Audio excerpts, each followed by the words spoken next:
পশ্চিমবঙ্গের সব জেলাতেই হালকা থেকে মাঝারি বৃষ্টিপাত আইদার বেশিরভাগ জায়গাতে নয়তো অনেক জায়গাতে হওয়ার সম্ভাবনা আছে। এর সাথে সাথে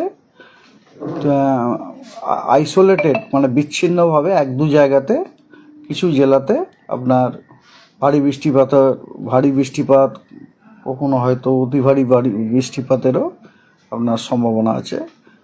এগুলো আমি ডিটেলসে জানাচ্ছি। তার আগে বলি যে সিনপটিক সিস্টেম যে ওয়েদার সিস্টেম মেনলি হচ্ছে ওয়েদার সিস্টেম, যে কারণে আমরা ওয়েদারটা পাই। ওয়েদার সিস্টেম হচ্ছে একটা, গতকাল যে আপনাদের বলছিলাম যে একটা সাইক্লোনিক সার্কুলেশনের কথা, তো গতকালে যে আমি চক্রবাত ঘূর্ণাবর্তটার কথা বলেছিলাম যে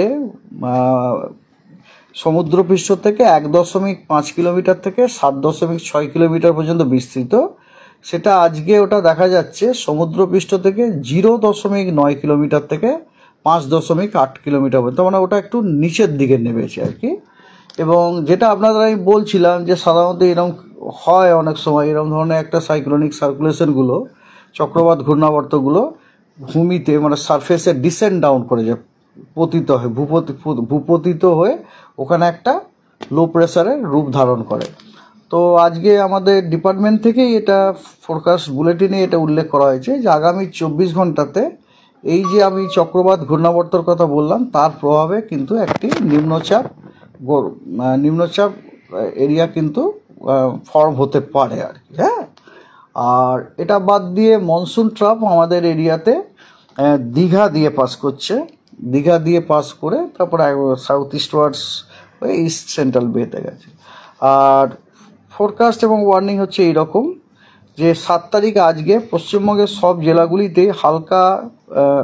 সব জেলাগুলিতেই বেশিরভাগ জায়গায় হালকা এবং মাঝারি বৃষ্টিপাত হওয়ার সম্ভাবনা আছে, এবং তার সাথে সাথে এক দু জায়গাতে ভারী বৃষ্টিপাতের সম্ভাবনা আছে কয়েকটি জেলাতে, যেমন দার্জিলিং, জলপাইগুড়ি, কালিম্পং, আলিপুরদুয়ার এবং কোচবিহারে, পুরুলিয়াতে, 2টি মেদিনীপুরে এবং ঝাড়গ্রামে। এবং বজ্রবিদ্যুৎ সহ বৃষ্টিরও এক দু জায়গাতে হওয়ার সম্ভাবনা আছে। সেগুলো হচ্ছে দক্ষিণবঙ্গের প্রায় সবকটি জেলাতেই, কেবলমাত্র বীরভূম, মুর্শিদাবাদ এবং নদিয়া বাদ দিয়ে। আগামীকাল 8 তারিখে আপনার অনেক জায়গায় ভারী থেকে মাঝারি বৃষ্টিপাত হওয়ার সম্ভাবনা আছে কয়েকটি জেলায়। সেগুলি হলো পুরুলিয়া, 2টি বর্ধমান, বাঁকুড়া, হুগলি, হাওড়া, কলকাতা, 2টি মেদিনীপুর এবং ঝাড়গ্রাম।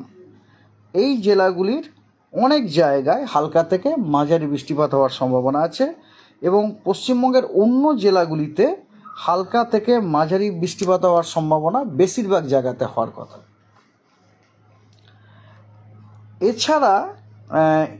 এছাড়া আগামীকাল আপনার এক দু জায়গাতে ভারী বৃষ্টিপাতের সম্ভাবনা আছে আলিপুরদুয়ারে, এবং সেখানে আমরা অরেঞ্জ সতর্কবার্তা দিয়েছি। হ্যাঁ, আর অতি ভারী বর্ষণের সতর্কবার্তা হওয়ার সম্ভাবনা আছে আলিপুরদুয়ারে। আমার আগের স্টেটমেন্টটা ভুল ছিল, নট ভারী, অতি ভারী বর্ষণের সম্ভাবনা আছে এক দু জায়গায় আলিপুরদুয়ার ডিস্ট্রিক্টে, এবং সেখানে আমরা অরেঞ্জ সতর্কবার্তা দিয়েছি। এবং দার্জিলিং, জলপাইগুড়ি, কালিম্পং এবং কোচবিহারের এক দু জায়গাতে ভারী বৃষ্টিপাতের সম্ভাবনা আছে, সেখানে হলুদ সতর্কবার্তা দেওয়া হয়েছে। আর পশ্চিম বর্ধমান, বীরভূম, মুর্শিদাবাদ, নদিয়া এবং 2টি 24 পরগনা জেলার এক দু জায়গাতে থান্ডারস্টর্ম উইথ লাইটনিং হওয়ার সম্ভাবনা আছে 8 তারিখে।